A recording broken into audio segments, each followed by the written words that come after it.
Araw ng linggo matapos kaming magsimba. Dito kami umuwi ngayon sa Botolan sa Grace Balangon Nursery. Kilala rin ito sa pangalang JB's Nursery. Dito sa pwestong ito nagsimula ang lahat bago kami nakapagtayo ng 4 na branches dito sa Zambales. Naghakot nga pala kami ngayon ng mga halaman para idala sa kabilang pwesto at isinama na rin namin si Post Malone para tumulong sa amin. Kaya naman bumiyahe na kami para idala yung mga halaman na to sa ika-4 na pwesto. Pero bago natin simulan ang lahat, ako si Benoy. Marami akong gustong gawin. Kaya tara, sumama ka sa kwento ko.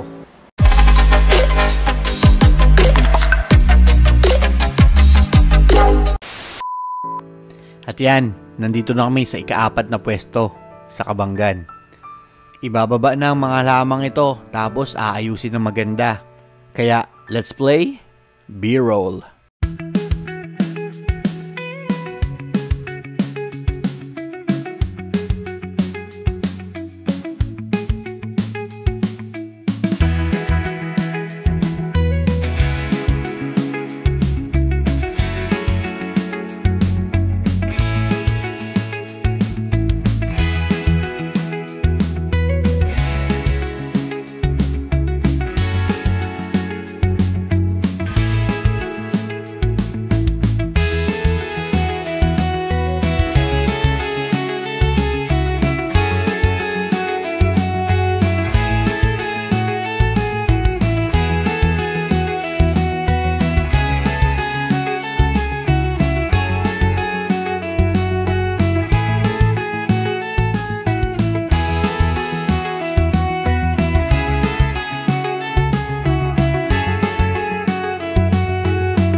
Biglang napagod yung pagong kakabidyo tsaka sa init na rin siguro.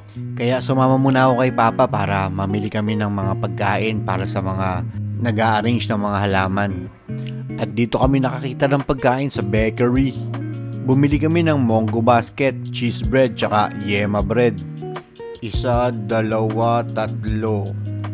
Nadaanan na rin namin yung munisipyo nila. Isa nga pala ito sa inaabangan nilang pinapailaw pagdating ng Pasko. Nadaanan din namin yung magandang simbahan ng Methodist Church. Wow, ang ganda ng grocery na binila namin ng soft drinks ni Papa. Pero mas maganda pa rin talaga si Rhea. Tignan nyo, ang sipag pa. Pagbalik nga pala namin ni Papa, patuloy pa rin yung pag-aayos nila ng mga halaman. At medyo kumukulimlim na nga doon sa bandang silangan kaya si Manager Grace tumulong na rin sa pag-aayos para mapabilis tsaka syempre gumanda yung bandang harapan. At ayun na nga, naabutan kami ng ulan.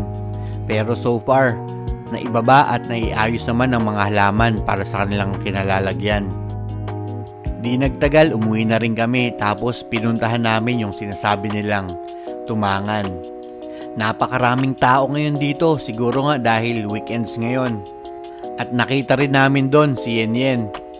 Isa ito sa number 1 sharer ng mga kwento ko. So tara, let's play another B-roll.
Matapos lamigin ng mga kalamnan, naghanap na naman ng lugar para mainitan. Syempre dito pa rin sa paboritong tambayan. Ayan na muna sa kwento ko ngayon. Salamat.